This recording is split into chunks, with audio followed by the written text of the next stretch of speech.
Hello, everyone. Welcome back to Miss English. Today we are starting a long and meaningful speaking practice story. This is not just a lesson. This is a conversation that feels real. Our topic is Let's talk about your year. Everyone has a year full of moments. Some happy, some confusing, some painful, and some unforgettable. When you talk about your year, you don't need big words. You only need honest words. So, Rohan, let me ask you something simple. When you hear this topic, do you feel comfortable talking about your year, or does it feel difficult? Honestly, Shakira, it feels a little difficult. Talking about the year means facing everything again. The good parts are easy to talk about, but the difficult parts make you think deeply. At the same time, I feel this conversation is necessary because when I look back, I understand myself better. So, yes, it is uncomfortable, but also important. That feeling is very normal. Most people avoid reflection because it feels uncomfortable. Let's start slowly then. Not deep yet, just simple. If you had to describe your year in one word, what would that word be? I would describe my year as changing. Not everything changed around me, but something changed inside me. My thinking, my reactions, and my priorities are not the same anymore. That's why this word feels right. That's a strong word, but not too dramatic. Changing sounds real. Now let's go back to the beginning of the year, January. New plans, new motivation. At that time, what were you expecting from yourself? At the beginning of the year, I expected a lot from myself. I believed I would become more disciplined and confident. I told myself I would not waste time. I would focus on learning. I would improve my English and communication. I was very motivated, but motivation alone did not last long. That happens to almost everyone. Motivation comes fast, but consistency is slow. When you realized that motivation was fading, how did you feel? At first, I felt disappointed. I thought something was wrong with me. I saw others doing well, staying consistent and moving ahead.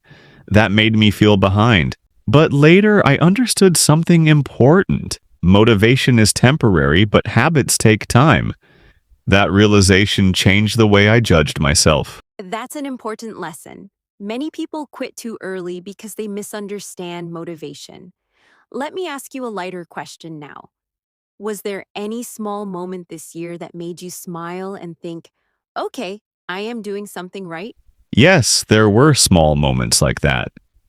One moment I remember clearly was when I spoke English without overthinking. Earlier, I used to stop myself before speaking. I was afraid of mistakes. But one day I just spoke naturally, no fear, no pressure.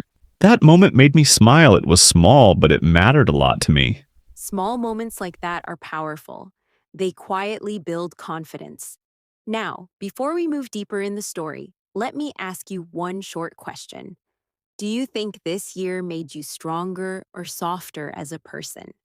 I think it made me stronger in a softer way. I am not aggressive or loud, but I am calmer. I understand people better. I don't panic easily. So yes, stronger, but peacefully stronger. That's a beautiful way to explain strength. We talked about the beginning of the year and small changes inside you. Now I want to move a little deeper. Every year has some difficult moments, not dramatic ones, just quiet, heavy days. Rohan, tell me this honestly. What kind of days were the hardest for you this year?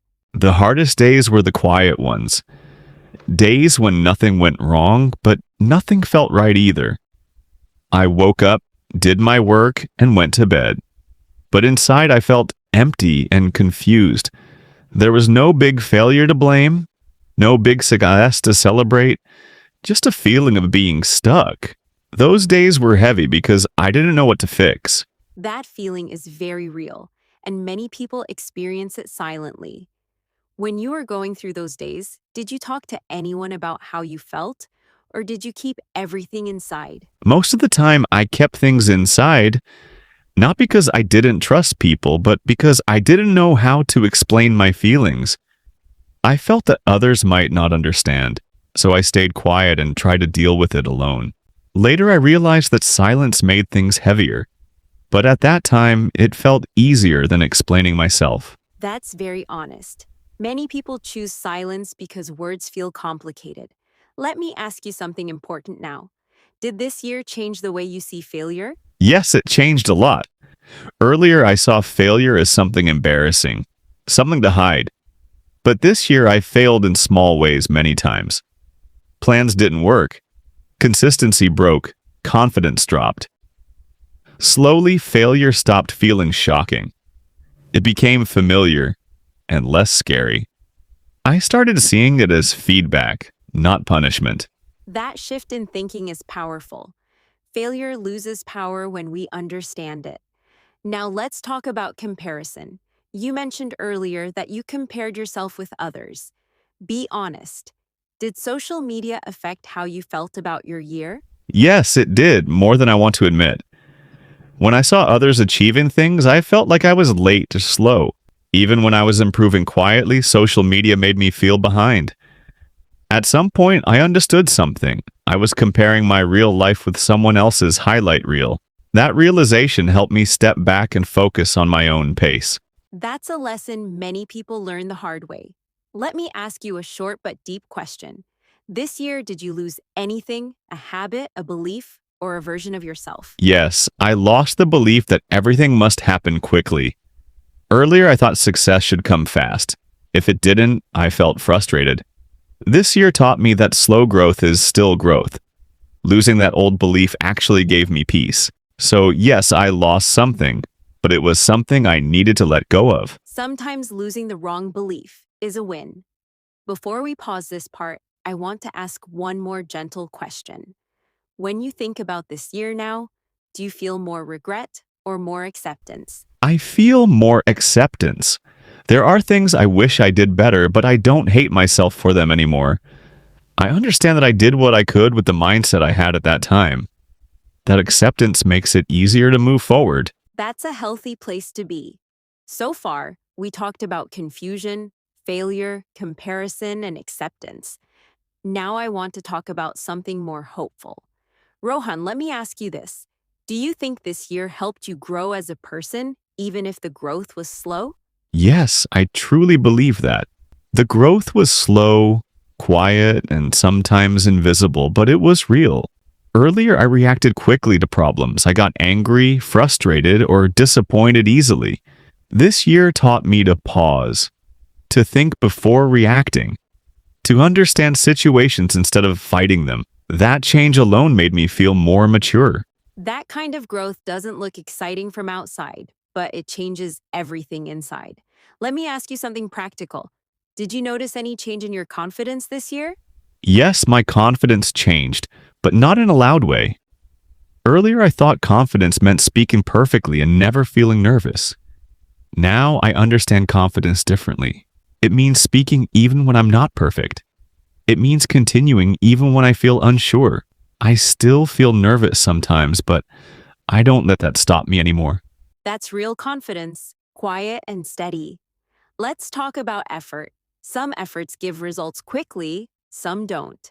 This year, did you ever feel like you were trying, but nothing was working? Yes, many times. There were days when I studied, practiced, and stayed disciplined, but still felt no visible improvement. That was frustrating. I questioned whether my effort was useless, but with time I saw small changes. My thinking became clearer.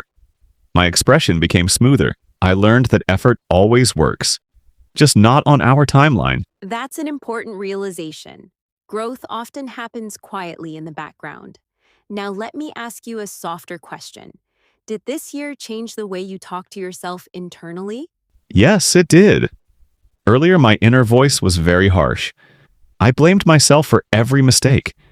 This year, I learned to be kinder to myself.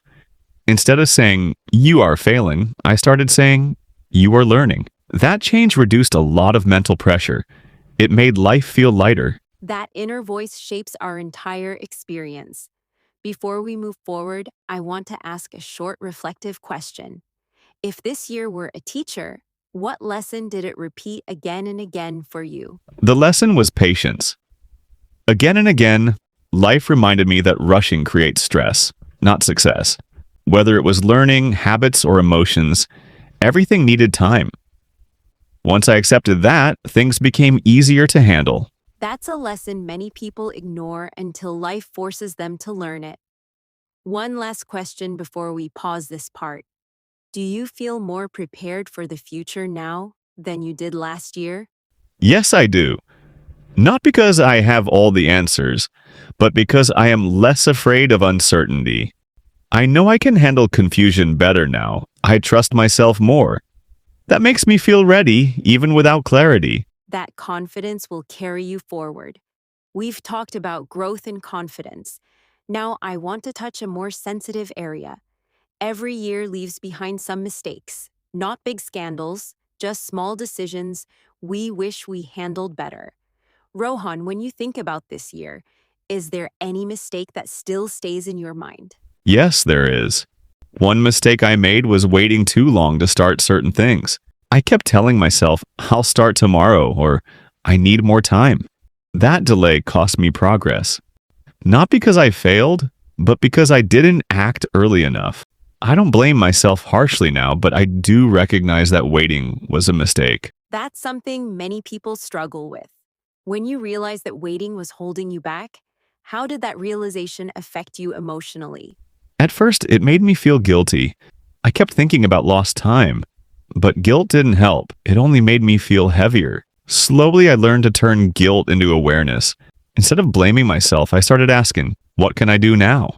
That shift helped me move forward. That's a very healthy response. Let me ask you something important now. Do you think regret is always negative, or can it be useful sometimes? I think regret can be useful if we don't stay stuck in it. Regret shows us where we care. It highlights what matters to us. When I used regret as a reminder, it pushed me to act more consciously. But when I stayed in regret too long, it only drained my energy. So I learned to acknowledge it and move on. That balance is very important. Now let's talk about emotional strength.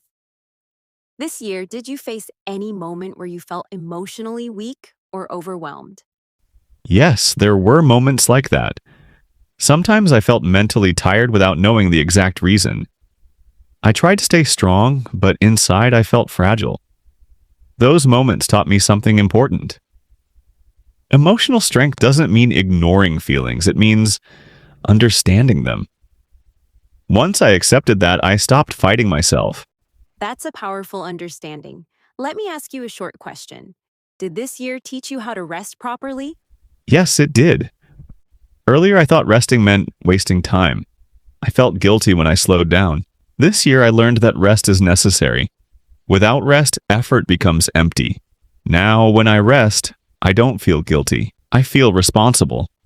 That's an important lesson, especially for busy minds. Before we pause this part, I want to ask one last reflective question. When you look at your emotional journey this year, do you feel broken or do you feel stronger? I feel stronger, not because I avoided pain, but because I faced it. I understand myself better now. I know my limits, and I know when to slow down. That awareness makes me emotionally stronger.